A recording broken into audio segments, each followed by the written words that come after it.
graduation where you're so proud.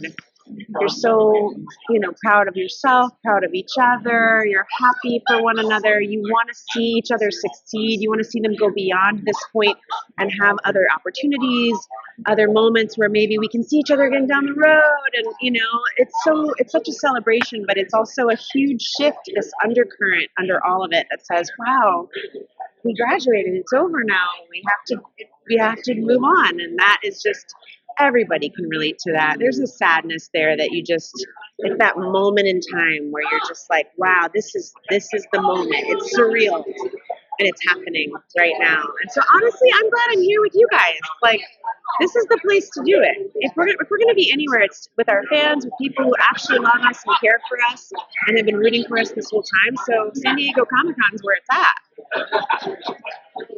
Oh, I know you guys talked on the panel, like, prepped for that, but did you actually know it was officially ending beforehand, or was it just kind of like a guess? I just, so before we started season 4, Chris had a feeling based on, he has a lot more information than we do.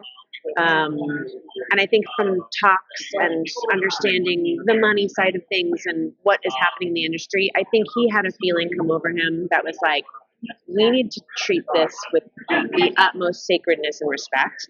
So I think he made the choice with his writing team to just finish the storylines from 1 to 4. And the idea was, we have set the precedent that things happen here in Patience. So if we do get a season 5, then this story arc can be done, and we can, I don't know, go see where Harry lives on the planet. Go see him and Heather having babies. And what if Asta went to space? Like, what if there's so many possibilities, right? Like, for everybody, all of a sudden, what if there's more aliens that start to come and Harry has to come back to save them because there's other alien species? What if that alien was Will Ferrell? Like, who knows? You know what I mean? Like, it's so much could happen. So we just thought there is a possibility of life beyond season 4.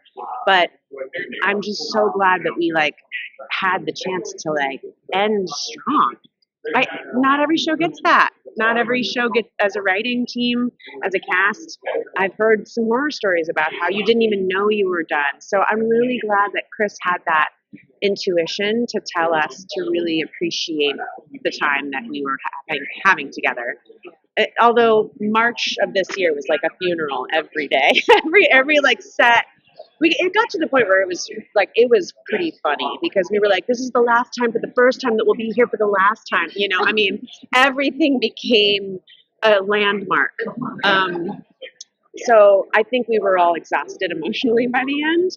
But I think that's why we can now, months later, have processed and be here. And yeah, there's still sadness that it's really happening now, but we've done a lot of the crying already. Although I was crying today at the panel, so I don't know. Maybe I'm not done crying.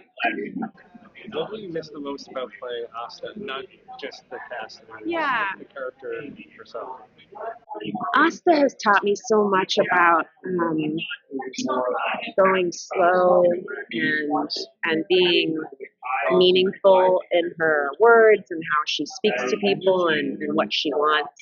And I think I'm going to miss this feeling of lightning in a bottle a little bit with Asta. She's always been a bit zipped up, but I've always felt this internal feeling with her where she wants to say the thing or do the thing.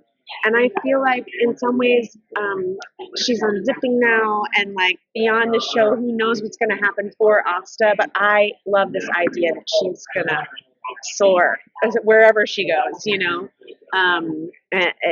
if she stays in Patience or doesn't, because that's what her dad is putting on the table now. What do you want to do? Where do you want to go?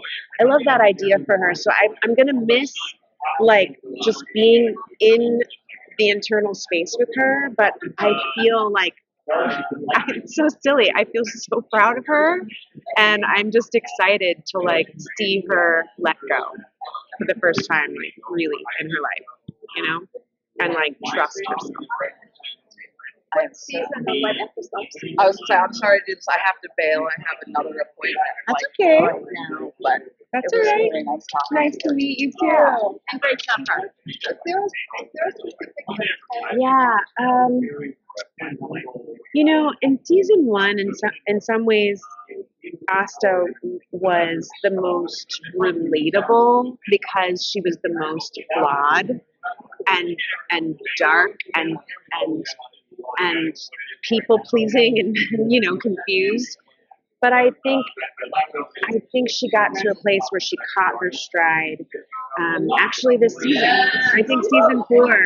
I think she's had a chance to like laugh a little and love a little and have some sex and like chill out and have this great relationship with her daughter, and it's not so serious, it's not so sad, and I think her relationship with Darcy and Harry and everything she's learned from Patience has really gotten her to this point. So I feel like she's just now catching her stride, which is it's sad that we have to stop here, but I feel like, isn't that the best place to leave a character that you love? Like, it's as if she's like hopping on a horse and riding into the sunset, and you're like, I believe in you. You know what I mean? Yeah, you can do it. Right. I have to say, unzipping literally. Yes. Yes, exactly. Unzipping. I mean, you know what, though? Let's be honest. Like, she was zipped up, literally, figuratively, mentally, and we need to normalize, like, sexual health and, like, mental wellness, and we need to normalize, like, just being able to talk about those things openly. So I love that for her. And actually, Chris came to me and was like, do you think Asta would be in a relationship right now? And I was like, hell no. She's been through so much. I think she wants to have some sex and like feel good about herself, but I don't think she's ready to like commit to another person. I think she wants to commit to herself. And I was really glad that he heard me on that. Poor Joseph, but and what a great guest star character. He's so great, but he's not the guy, And what if it's not even a guy? Who knows? She's trying to just figure things out, So I'm excited for her. I love the idea of maybe a movie one day. We can catch up and see where she is, what she's doing.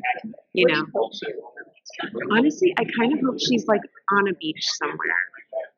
Like the best idea of, and that maybe Darcy visits her, or like or she comes back and forth because she can.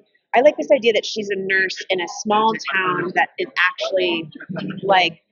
Is this your fan fiction that you're writing here? No. She's saying like, where she'd be in 15 years or 20 years.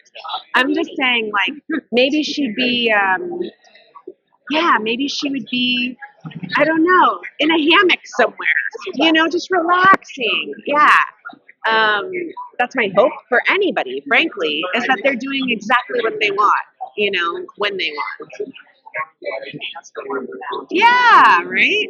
My mom said that once. Like, we were talking about mental health, and my dad and I, we have anxiety and whatever, and we were like talking about how it looks inside the brain. It was like bullets flying and like cabinets and files everywhere. And we like turned to my mom, who does not necessarily struggle with this, and we were like, what does your brain look like? And she was like, a hammock on the beach. I was like, I want a vacation in your brain, Yes. Yeah, mine's like Evil Dead. Right? Yeah. The old lady from Evil Dead. Yes. Yes. Well, do you think, for example, were there any other types of ways you could have the story that, like graphic novels or something? Because you're talking about the, normalizing sexual, would that be something where we could try to do something like that and have the story continue? Ooh, that's an interesting question. I mean, I think this show has so many great character relationships that I feel like we could really do a bunch of spinoffs. Like, I kind of want to see a spinoff of just Max and Harry. You know what I mean? That dynamic is so fun. I think Darcy and Asta could have a spinoff. I think Deputy Liv and Sheriff Mike can, like I said, they could have other aliens come to their planet, and they'd be the ones who were like Scully and Mulder. I think it'd be cool to have a spin-off. I think you're right. I think it would be, I don't know about a graphic novel. But I do love the idea that maybe, I don't know, there's a fan out there maybe who could do some fan fiction and come up with their own version of where Asta is in 15 years from now. And the fact is, she might just be right back in patients, but loving herself, and that's what matters. Yeah.